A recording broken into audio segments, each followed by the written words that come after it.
As of now po, nasa kustudiya pa rin po ito ng Pasay City Police Station. Na-inquest na po itong alleged driver na ito last week. Hindi na nakaligtas sa patong-patong na kaso ang driver ng National Bureau of Investigation o NBI na nahuli kasabay ng nangyaring gulo sa Senado noong May 13.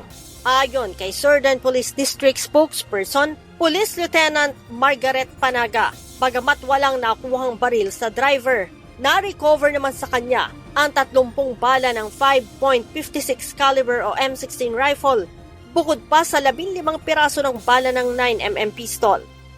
Ang naisampa po sa kanya is RA 10591, alarm and scandal, tumults and heard disturbances of public order, resistance and disobedience to a person in authority or his agent, disturbance of proceedings, trespass to property, and violation of Senate security and direct assault po.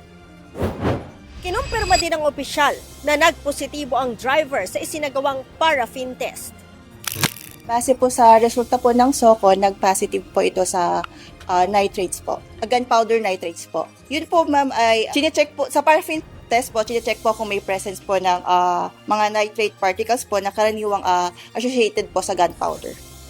Subalit, inaalam pa kung talagang nagpaputok ito ng baril, gayong walang nakuhang armas sa driver.